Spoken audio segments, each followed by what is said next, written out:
nga 25 omwezi guno twakwatayo omwami omu amwine Mike ng'ateeberezebwa ku bya forgery.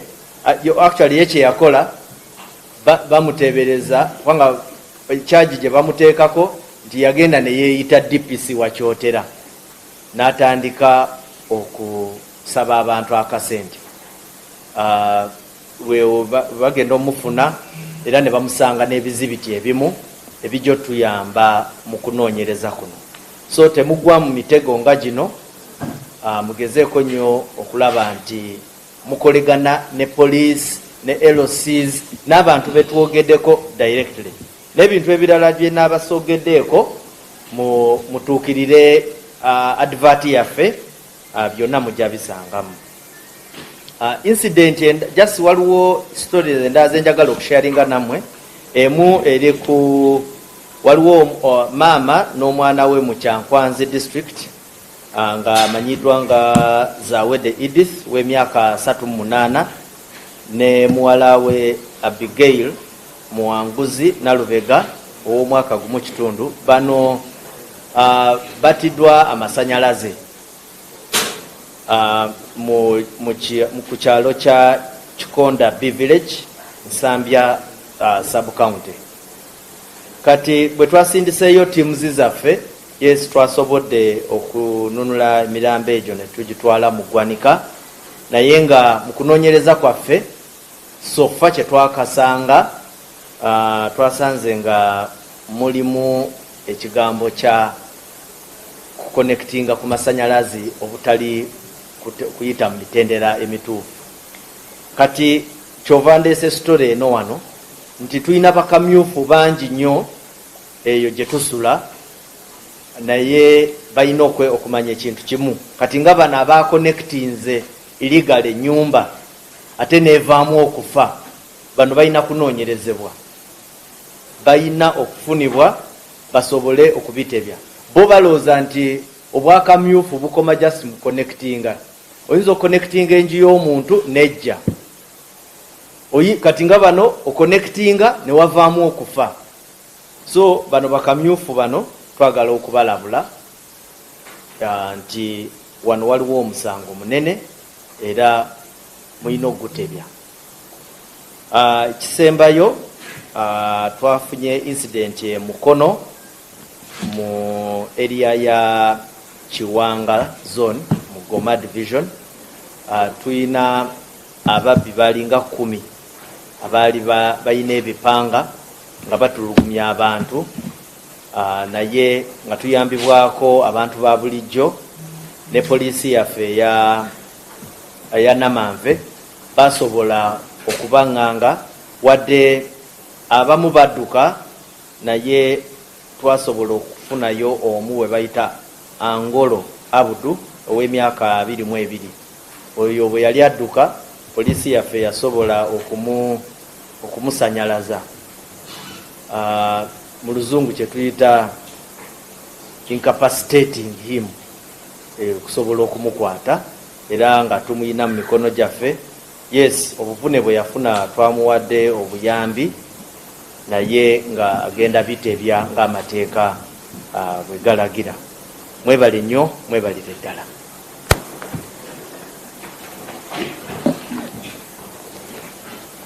Ndoza tugende mu bibuuzo.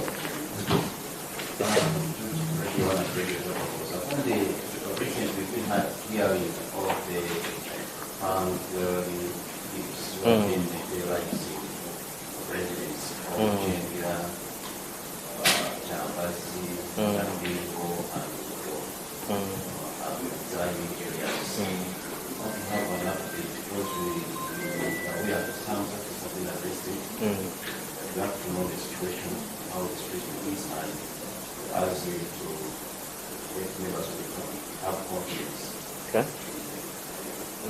I think this one I will leave it to Luke. You, as a Kampala Metropolitan, they have something. Yes, continue. This one is about the situation with the country in the areas at the moment. Okay. Yes, Luke. Still in the same record of Gambia. Mm. The past month we have had incidents in Fiji, town council, in areas of Wanga, Nasapu, Mayembe, Mangire, Karagala, Ukakara, where one person like people have been attacked, they have been injured, and according to residents, they should be silent because whenever an incident happens, one is rushed to hospital and then referred to for management.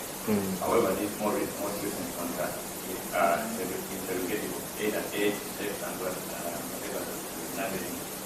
And residents say it is happening between the early hours of the night, that is before 10 p.m. I don't know if you have any updates. Then the last question is why police conduct any details about why these things so happen also during the election time? Okay.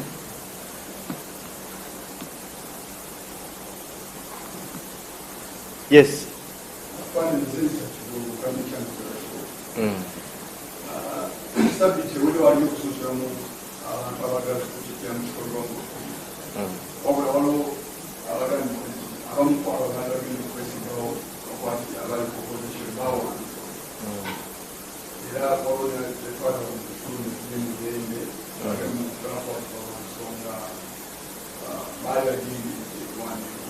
Oyinayo erinnya lyoyo yawambibwa.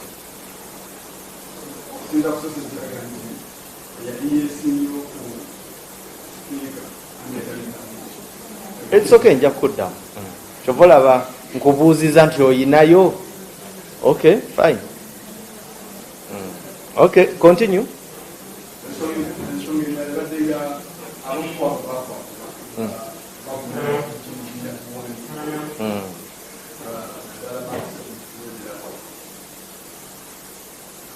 Okay. Okay, it's okay. Those are, we can go with those.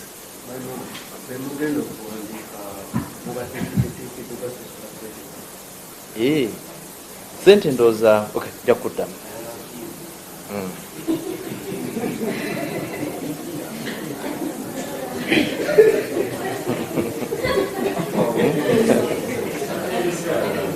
Kale, let me answer you.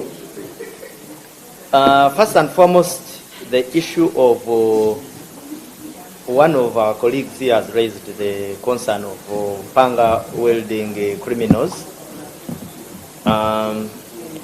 First and foremost, yeah, in areas where we have had these incidents, it's unfortunate and regrettable. But what I know is that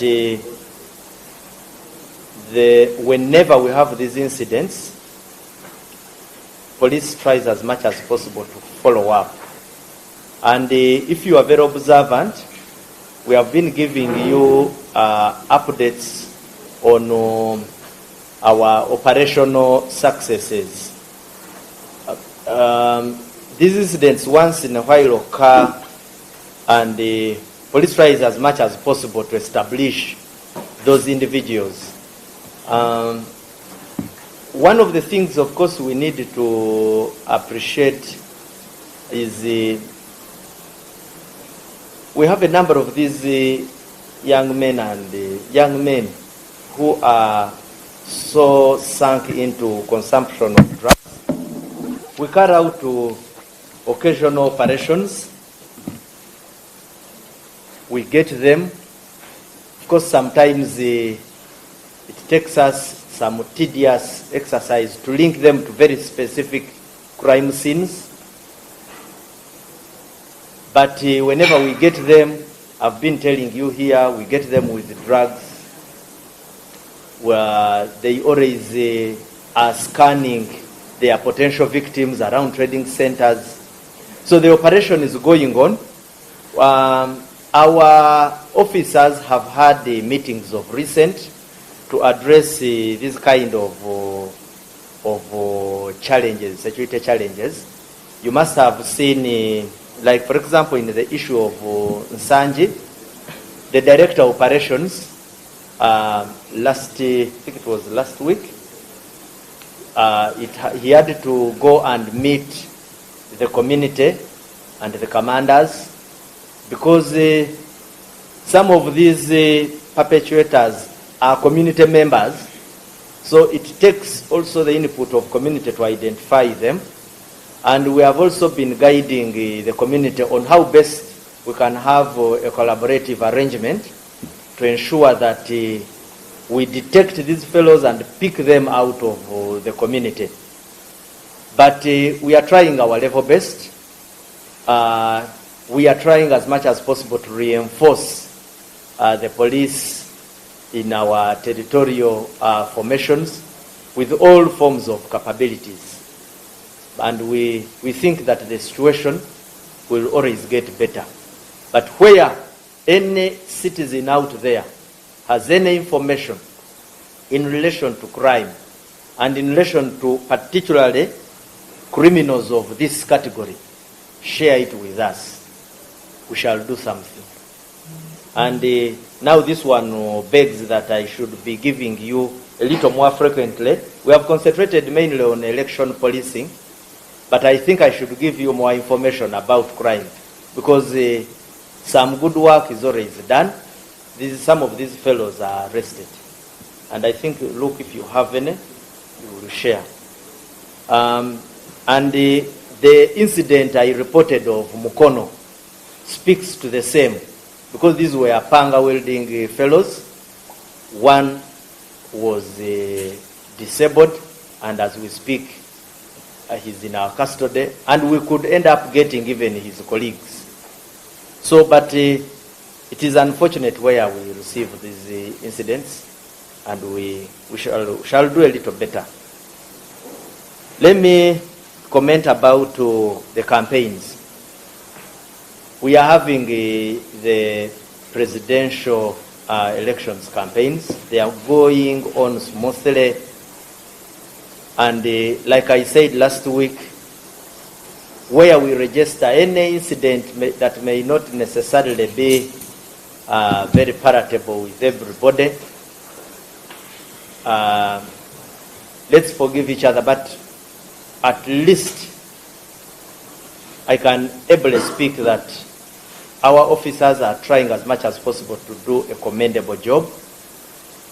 There is constant communication between command and the tactical forces on the ground. There is demonstrable display of professionalism. There is a good level of, not necessarily excellent, but a good level of compliance from candidates. Of course, we get challenged, we get provoked, but we study and weigh how to make sure that we do not antagonize, and we make sure that we realign these political actors so that we move on smoothly. And that's what we are trying as much as possible. We engage them, we engage their committees. Some of them will try sometimes to violate their agreed positions, and we do the talking. So, but so far, I know everybody can agree with me. So far, so good. Like I earlier said when we were beginning on election policing, there are tense situations. So candidates, their supporters, at times you find them extremely tense. And the police officers also need to be understood. They are dealing with highly charged populations. But so far they have tried as much as possible to exhibit professionalism. Now, those incidents which arose, and I feed into what one of our colleagues here has asked, the issue of that some candidates were denied access to the registration centers. First and foremost, if there is any single candidate who is saying that he or she was denied access, let him or her go and appeal against that decision, because the Electoral Commission has put up mechanisms to address those kind of concerns. There is an appellant system at the Electoral Commission. Now, when I asked my colleague whether he has a very particular example, he mentioned I understand the lady Bukedea. Although I'm among the very many people who saw a video trending of the I think it's called ASIO. ASIO whom you claim that does not believe in you. Because for her, according to that video, she says it was an action out of her own conscience. And whatever she said in the video. So, but in any case, I have said, if there is anybody who is uncomfortable with the way things were done, please utilize the appellant system, utilize the law in place, and we shall move on harmoniously. You will be listened to. Election, yes, you mentioned that there could be, I don't have all the facts with me about those who committed the forgery offenses, but in case of any, I will share with you on the particular action that was taken. Lastly is the issue of how much the SPCs. Let me see if in the advert I have that information, because I have the advert with me.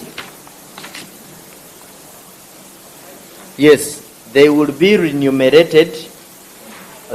Election police constables will be remunerated 469,000 shillings per month. So if I'm to give the same information mu Luganda, waliwo yogedde abuuziza ku kintu kya ab'ebipanga, abamenyi b'amateeka ab'ebipanga. Yes, waliwo wetu ate naawa ne example ya Mpigi. Mpigi manyiiko Nsangi, wano wetufunye incidents ezo, naye tugezezaako nnyo okulaba nti twadressinga concern eyo. Of course, obumenyi bw'amateeka bwe muba muli awo wansi ne while muwulira wano kiguddewo wali ne wano, naye poliisi tetudde kyetwagala okubagamba. Ekirala, abantu bwe bamulugumya ku nsonga eyo mu Nsangi, director wa operations yasitukiramu nagenda nasisinkana abantu ne bakamandazi ogezaako okulaba engeri gye tusobola okufunamu solution mu nsonga zino, naye ne wonna we tusobola okufuna obuzibu tugezeeko nnyo okulaba nti tukwatagana n'abantu ba bulijjo tubugonjoole, kubanga abamenyi b'amateeka abamu bano bali mufe mu bantu, tebava wala. Era bwe tuba tukwataganye wamu bino tusobola okubirwanisa. Tetugezezaako, era waliwo wensobodde okujja nga ngamba wa information eno eraga nti wano twakwata ababbi bwe bati, tubakwata ne tubatwala ne mu kooti, abamu n'okomawo ne bakomawo ne batandikira newa we baba bakomye. So naye tujagezaako okulaba nti tulwanisa obumenyi bw'amateeka buno. Kanjogere ku kintu kya campaigns sofa zitambula bulungi, ate maybe just kyenjagala okugamba bamemba ba parliament oba abagwanyiza obwa memba bwa parliament mulindeeko nga 10th mutandike campaigns, musharinge naffe ebifo bye mujja okubanga mukiriziganyizaamu ne police ku ground, so that campaigns zammwe zitambule bulungi. Tetunaba kufuna buzibu bwonna buli awo, wadde waliwo okusoomozebwa wano na wali, naye ate nakyo tukitegeera kubanga campaigns zirimu ebbugumu lingi, si ku just candidate yekka, naye n'abalonzi oba abawagizi osanga ebbugumu nga lingi nnyo, naye n'abapoliisi baffe twogera nabo era top command IGP at least muze mulaba ayogera n'abapoliisi ba directors, jukira tuyina ne ba zonal commanders, CID weeri CID nayo ya deploying aba zonal commanders, so tuyina structure nene gezaako nnyo okulaba bwe wabeerawo omusango gwonna mweyambise structures ezo zonna zetutaddewo. Bambega baffe abali ku ground CID mugezeeko nnyo okubatuukira musanga waliwo emisango egimenyeddwa.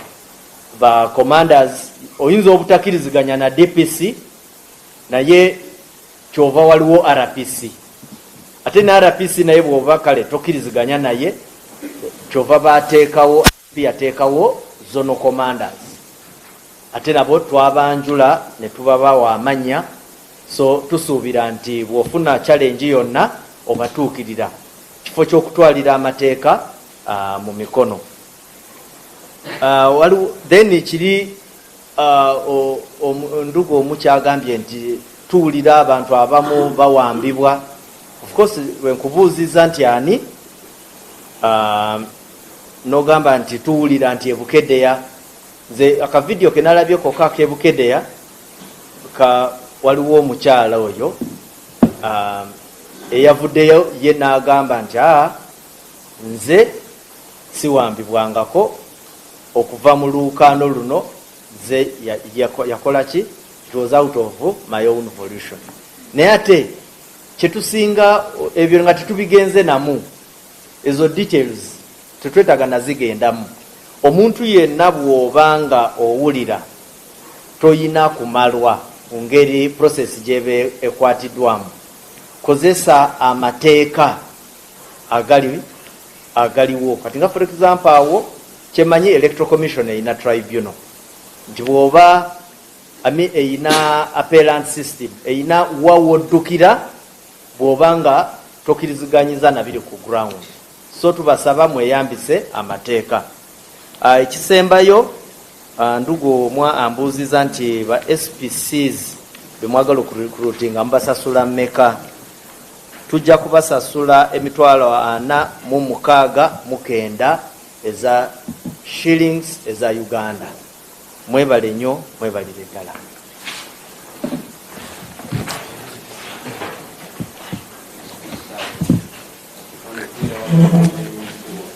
Ajje ate kirungi embavu akyaziina.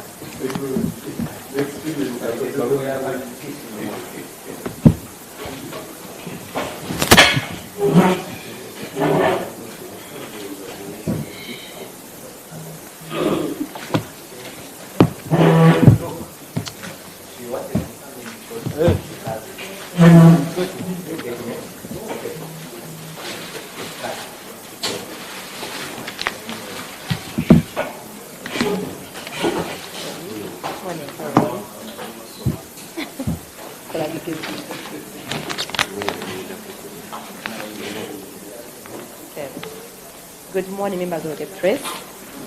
My name is Jennifer Kalule Musamba. I'm the principal PR for UNEB, and I bring you greetings from the executive director and entire management and staff of UNEB.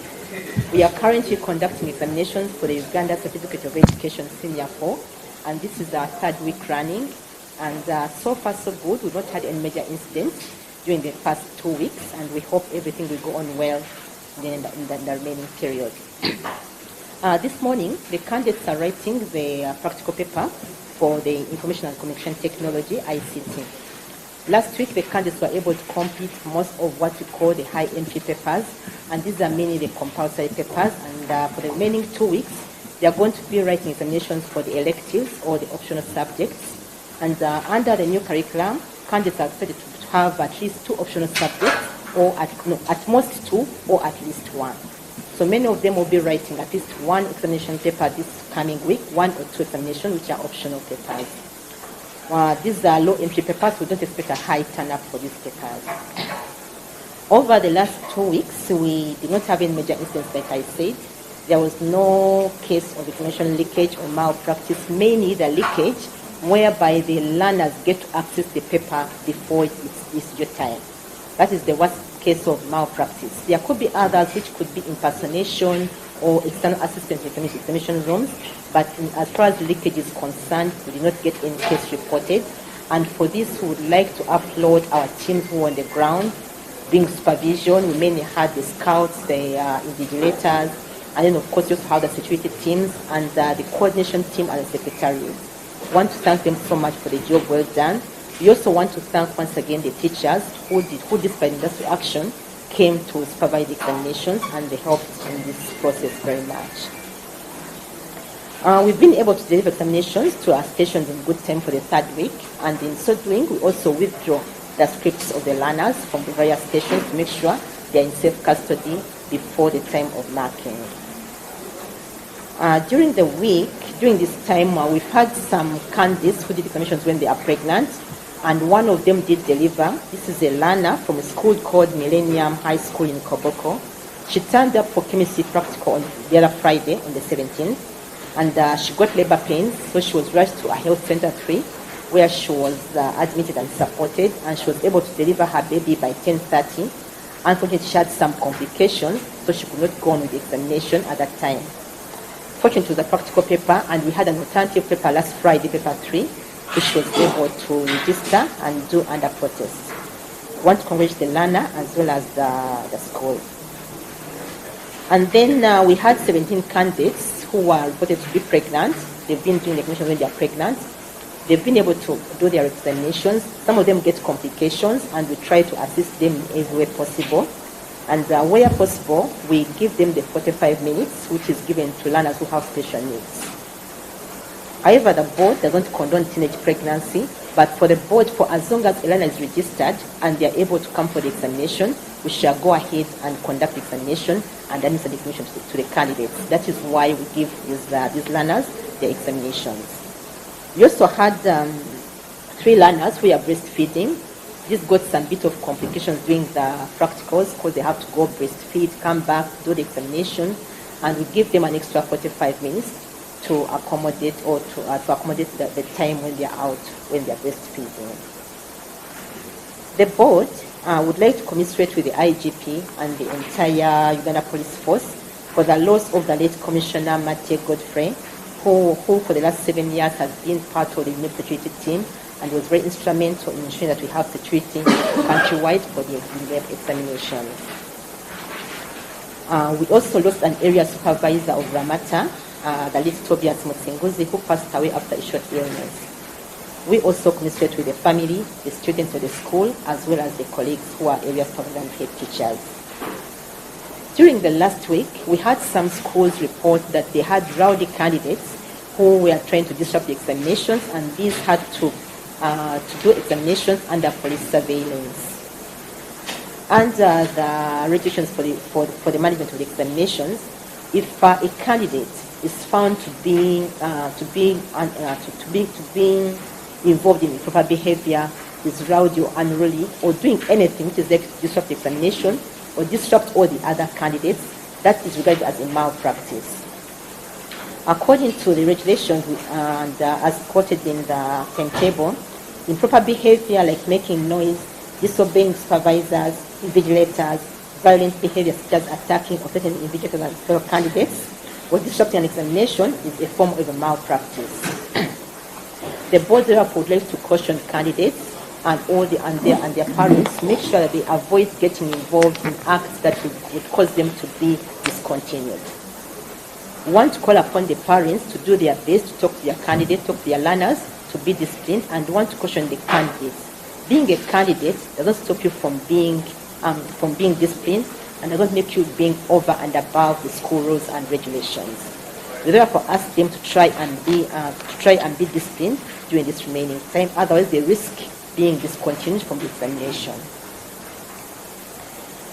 The board is currently preparing for the primary reading examination, which is due this week, starting this week.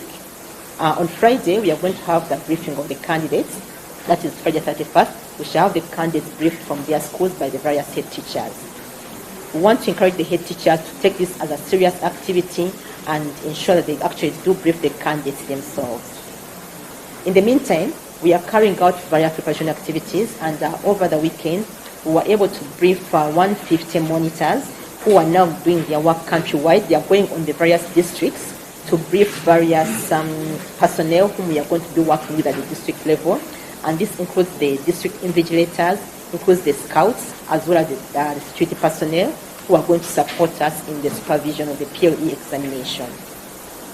Previously, we had an engagement with all the district, municipal, and city inspectors of schools, and we were able to review the previous examination and also come up with modalities on how best to conduct this year's examination. At PLE level, we have a total of 817, 930 candidates who did register, and out of these, 47.7% are males, while 52.3% are females. This project, like I said, we are going to have the candidates being briefed by the head teachers, and we want to encourage the parents who are able to join the exercise. So please go to the schools where candidates are going to be sitting from, go and encourage them, go and pray for them, but also you need to be aware of the actions that can lead to the cancellation of the results of the candidate. You need to be aware of the various briefing instructions being given to your learners. So parents, in case you can be able to make it, please get in touch with your school, get to know what time the briefing is going to be, and participate in the briefing as well to support the candidates. Finally, the board would like to caution against masqueraders. There are many masquerading out there to be having the authentic papers for PLE. We've seen some WhatsApp groups being formed, other social media engagements, and we are monitoring them together with police. However, as members of the public, we want to caution you not to get involved in that kind of engagement. In case it comes to your phone, please do not forward it, because the moment you do that, you too will be culpable. So we want to caution the police, we want to caution the public and other members of the public and students not to get involved in any form of malpractice in terms of prior knowledge or in terms of trying to access anything purported to be a UNEP examination paper.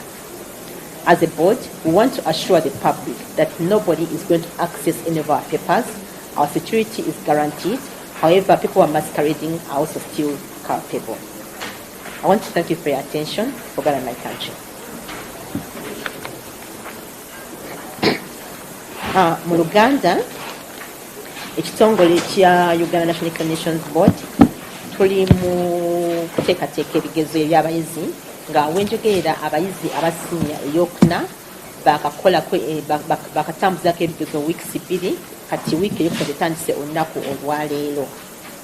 Olwaleero abayizi bali kuwandiika practical y'ekigezo ekya ICT, Information and Communication Technology. Mu wiiki ewedde abayizi bamaliriza ebigezo ebiri compulsory bateekeddwa okukola bonna. WhatsApp ebiri compulsory nga buli muyizi ateekeddwa okuba nga azikola bw'aba okufuna certificate. Wabula kati nno obusine wiiki eziddako bagenda kuba nga bakola ebigezo ebitali ebyekyeyagalire oba ebiri optional, nga buli muyizi kusinza mu curriculum empya ateekeddwa okuba nga akolayo artist option paper oba emu oba 2. Abasinga bakola 2 ogezaho okulaba nga bafuna range nene obayinza okufuna scores. So ebigenda okuba nga bigenda mu maaso mu wiiki eno, mu wiiki zino ezisigaddeyo 2. Wiiki 2 eziwedde zibadde zigenze bulungi. Tetufunyeeyo mawulire gonna gategeeza nti waliwo abayinza okuba nga bafuna babba ebigezo oba baleginga okuba nti nno balina ekigezo kya UNEP nga tekinakutuuka ku bayizi bennyini. Mu kino twagala okwebaza bannaffe ku secretariat abadde bacoordinatinga, okwebaza abasomesa bonna abakoze naffe okulaba nga tukuma ebigezo bino obulungi, nokuza bannaffe aba security betukoze nabo okuuma ebigezo era tukyagenda mu maaso n'okuuma ebigezo bino. Twasobodde okutwala empapula eza wiiki eno session zaffe bulungi mu bitundu byonna eby'eggwanga, n'ekyola abayizi bonna batandise bulungi. Ate empozi tuzitwalayo tujjayo scripts z'abaana ne tuzijja ne tuzeeta wano okulaba nga tuzitereka bulungi, tetutera kutuuka ku stage ey'okubanga bigololwa bisobola ku marking centers. Mu wiiki ewedde tunayo omuyizi omu gwe twategeerako yali ku ssomero liri Kobo okuba liyita Millennium High School ezaala baby girl. Omuyizi ono yajja okukola ekigezo kya chemistry, agenda okutuuka bali bamukebera n'afuna labor pains, n'amubuza ku health center 3 n'asobola okuzaala obulungi by ssaawa 4:30, naye yafunamuko ku buzibu n'atasobola kudda kukola kigezo. Kati ekirungi kiri nti yalina pepa yali ya practical, ate empapa za practical tubeerawo n'empapa ezibeera alternative zetukola mu week eddako. Kati yasobola okujjako okutano oluwedde n'akola olupapula lwa chemistry era agenda mu maaso n'okukola ebigezo. Omama n'omwana bali bulungi. Tulinayo abayizi abalala betwategeddeko kino bakoze ebigezo nga bali mbuto, bonna abamu bali 17. Bano nga basinze twategeddeko bali mu district eya Palisa, Koboko awamu ne Busia district. Bano tubayambako okukola ebigezo, tulaba nga basobola okukola ebigezo mu mbeera oba mu environment ebesobola okuba basobola okukola ebigezo, naye nga si lwakuba nti ng'ekitongole tuwagira abayizi okufuna embuto mu masomero, naye lwakuba nti ffe omulimu gwaffe gwakuwa abaana bigezo. So omwana bw'aba nga yeewandiisa n'asobola okujja okutuula ekigezo, teacher n'amutuwanga candidate, kitwakatako okulaba ng'omwana oyo akola ebigezo mu buli mbeera yonna yonna gy'aba alimu, wadde alina olubuto wadde talina. Eyo ensonga lwaki tuyamba abayizi bano okukola ebigezo, era tubawaayo n'eddakiika nga 45 singa bafunyemu obuzibu ze tuwa abalina ebyetaago ebyenjawulo special needs. Kano tuzibawa baba nga bazeetaaze obayambako compensatinga time gye bafuluma nga nkesa y'olubuto. Watu nyo n'abayizi nga basatu abaali bayonsa nabo nga alina okugenda okuyonsa omwana. Kati eddakiika ezo tukoza kuzicompensatinga eddakiika 45 ze tuwa abalala abalina obulemu ku mibiri gyabwe oba abalina ebyetaago ebyenjawulo.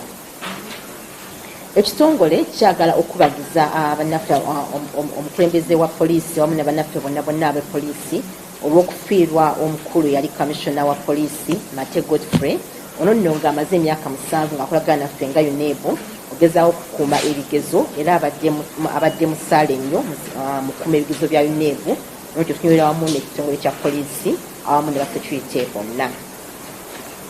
Wiki odi naffe twafunamuko ekikangabwa ng'omu ku head teachers baffe yali area supervisor Ramata yafa yalwala akabanga katono nnyo naye nga yali mu term ya examinations n'afa mu time eyo.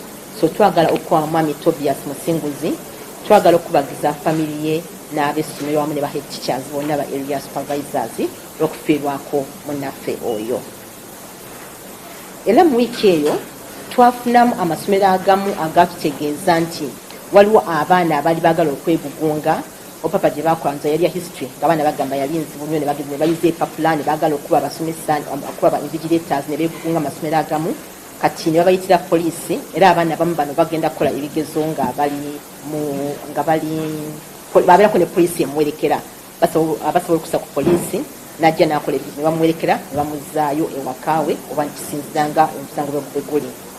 Etteeka lya UNEB likitwala nti omwana singa aba yeeyisa mu ngeri yakeegugungo yeeyisizza bubi okugeza okuyuza empapula, okuwoggana, okunywa ebiragalalagala, obutawuliza ba invigilators oba ba scouts oba supervisors, kitwala nti ekyo kyekimu ku malpractices kubanga omu oyinza okuba nga ayagala okukola bw'atyo asobole okuleka abalala basobole okuba nga babba ebigezo oba beeragirira. Tekitwala ng'ekitono ate twagala okukubiriza abayizi bonna nti wadde temulina papers nnyingi ezisigaddeyo tubasaba mubeere nga mweyisa bulungi kubanga oyinza okweyisa ebibuuzo bisigaddeyo. Ate okubeera candidate tekikuggyako okubeera nti olina okubeera amateeka g'essomero yonna ekikuggyako okubeera nti olina okubeera amateeka g'essomero yonna gy'oba oli.